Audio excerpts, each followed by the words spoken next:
Hi guys, welcome back to my channel. ಎಲ್ಲರೂ ಹೇಗಿದ್ದೀರಾ? ಎಲ್ಲರೂ ಚೆನ್ನಾಗಿರೋ ಅಂತ ತಿಳ್ಕೊತೀನಿ. ಹಾಗೆ ನಾನು ಕೂಡ ತುಂಬ ಚೆನ್ನಾಗಿದ್ದೀನಿ. ಇವತ್ತು ಶುಕ್ರವಾರ 10:30ಇಂದ ಸಾಟರ್ಡೆ 10:30ವರೆಗೆ ಏನೇನಾಗುತ್ತೆ ಅಂತ ನಿಮ್ಮ ಜೊತೆ ಶೇರ್ ಮಾಡ್ಕೊತಿದ್ದೀನಿ. ಹಾಗೆ ವಿಡಿಯೋ ಇಷ್ಟೊತ್ತಲ್ಲಿ ಒಂದು ಲೈಕ್ ಕೊಡಿ, ಕಮೆಂಟ್ ಮಾಡಿ, ಹಾಗೆ ಸಬ್ಸ್ಕ್ರೈಬ್ ಮಾಡಿ.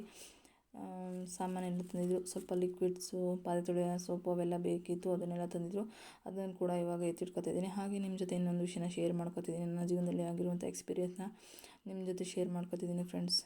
ಪ್ಲೀಸ್ ಸಪೋರ್ಟ್ ಮಾಡಿ ಅಂತ ಕೇಳ್ಕೊತಿದ್ದೀನಿ. ಈಗ ಒಂದು 2-3 ತಿಂಗಳಿಂದ 2-3 ತಿಂಗಳಲ್ಲ, ಒನ್ ಇಯರ್ ಆ್ಯಂಡ್ 2 ಇಯರಿಂದ ಆಗಿರುವಂಥ ಎಕ್ಸ್ಪೀರಿಯೆನ್ಸ್ನ ನಿಮ್ಮ ಜೊತೆ ಶೇರ್ ಮಾಡ್ಕೋತಾ ಇದ್ದೀನಿ ಫ್ರೆಂಡ್ಸ್.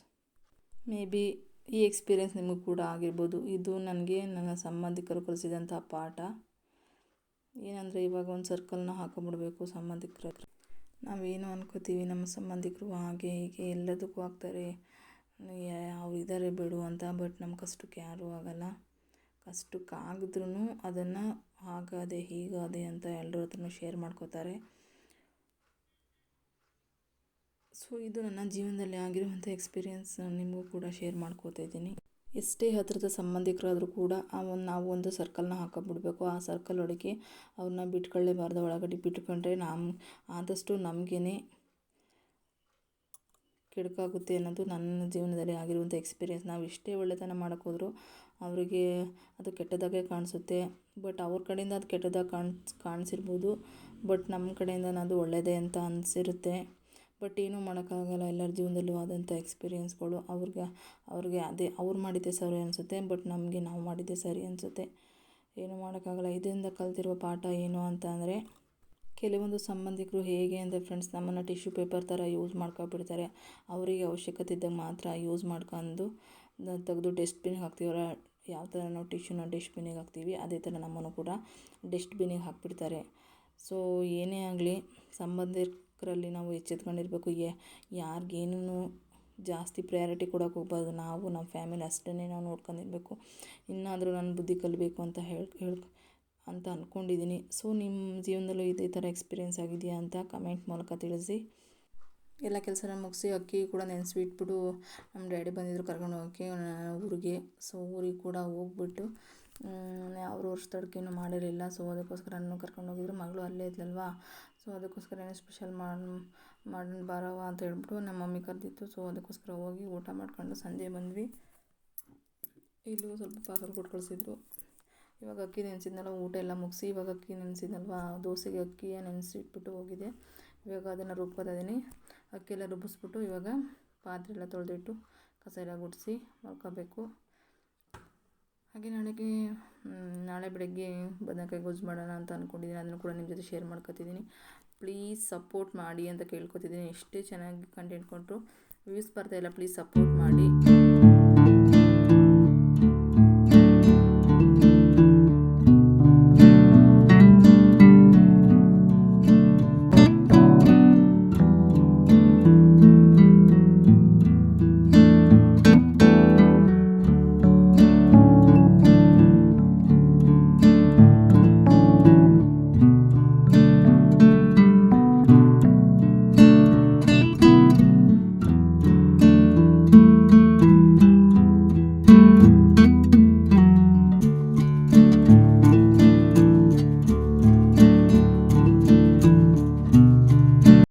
ಬೆಳಗಿನ ರೂಟೀನ್. ಬೆಳಗಿನ ಎದ್ದು ಎಲ್ಲ ಕೆಲಸ ಮುಗಿಸಿದ್ದು, ಬಾಗಿಲು ನೀರಾಗಿ ರಂಗೋಲಿ ಹಾಕಿ ಸೂಪತ್ತು ಹಾಕೆಲ್ಲ ಮುಗಿಸಿ ಸ್ವಲ್ಪ ಎಕ್ಸಸೈಸ್ ಎಲ್ಲ ಮಾಡಿ ಇವಾಗ ಕಿಚನಿಗೆ ಬಂದಿದ್ದೀನಿ. ರಾತ್ರಿ ಕಡಲೆಕಾಳು ನೆನೆಸಿಟ್ಟಿದ್ದೆ, ಹಾಗೆ ದೋಸೆ ಹಿಟ್ಟು ಕೂಡ ರುಬ್ಬಿಸಿಟ್ಟಿದ್ದೆ. ಇವಾಗ ದೋಸೆ ಮಾಡಿಬಿಟ್ಟು ಬದನೆಕಾಯಿ ಗೊಜ್ಜು ಮಾಡೋಣ ಅಂತ ಹೇಳ್ಬಿಟ್ಟು ಇವಾಗ ರೆಡಿ ಮಾಡ್ಕೊತಾ ಇದ್ದೀನಿ. ಸ್ವಲ್ಪ ಹೀಟಾಗಿತ್ತು, ನಾನ್ ವೆಜ್ ಎಲ್ಲ ತಿಂದು ಬಂದಿದ್ವಲ್ಲ, ಸೊ ಹೀಟಾಗಿತ್ತು ಬಾಡಿ. ಅದಕ್ಕೋಸ್ಕರ ಸ್ವಲ್ಪ ಬಾರ್ಲೆ ಗಂಜಿ ಮಾಡ್ಕೊಂಡು ಕುಡಿಯೋಣ ಅಂತ ಹೇಳ್ಬಿಟ್ಟು, ಖಾಲಿ ಹೊಟ್ಟೆನೇ ಕುಡಿದ್ರೆ ಚೆನ್ನಾಗಿರುತ್ತೆ. ಹೀಟ್ ಆದರೆ ಮತ್ತು ಗ್ಯಾಸ್ಟ್ರಿಕ್ ಏನೇ ಆದರೂ ಇದರಲ್ಲಿ ತಂಪಾಗುತ್ತೆ ಬಾಡಿ. ಸೊ ಅದಕ್ಕೋಸ್ಕರ ಒಂದು ಲೋಟ ಬಾರ್ಲೆ ಗಂಜಿ ಕೂಡ ಮಾಡ್ಕೋತಾ ಇದ್ದೀನಿ. ಈಸಿ ಆ್ಯಂಡ್ ಬೇಗನೆ ಮಾಡ್ಕೊಬೋದು. ಟೇಸ್ಟು ಅಕ್ಕಿ ಗಂಜಿ ಇರುತ್ತಲ್ವ, ಸೇಮ್ ಅದೇ ರೀತಿ ಇರುತ್ತೆ. ತುಂಬ ಜನಕ್ಕೆ ಬಾರ್ಲೆ ಗಂಜಿ ಅಂದರೆ ಏನು ಅಂತಲೇ ಗೊತ್ತಿರಲ್ಲ. ಇದು ಗ್ರಾಸರಿ ಶಾಪ್ಗಳಲ್ಲಿ ಸಿಗುತ್ತೆ.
ಕೂಡ ರೆಡಿ ಆಗಿತ್ತು. ಇವಾಗ ದೋಸೆ ಕೂಡ ಹಾಕ್ತಾಯಿದ್ದೀನಿ. ಅವರು ಕೂಡ ಟಿಫನ್ ತಿಂದು ಆಫೀಸ್ಗೆ ಹೋಗ್ಬೇಕಲ್ವ, ಸೊ ಅದಕ್ಕೋಸ್ಕರ ಅವ್ರಿಗೆ ಹಾಕ್ಕೊಡ್ತಾಯಿದ್ದೀನಿ.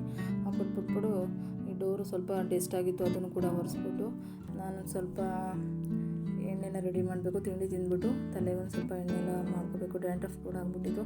ಅದಕ್ಕೆ ಸ್ವಲ್ಪ ಕರ್ಬೇವು ಸೊಪ್ಪು ಮೆಂತ್ಯ ಎಲ್ಲ ಹಾಕಿ ಕುದಿಸ್ಬಿಟ್ಟು ಹಾಕೊಂಡ್ರೆ ಡ್ಯಾಂಡ್ರಫ್ ಎಲ್ಲ ಹೋಗುತ್ತೆ ಅಂತ ಹೇಳಿದರು.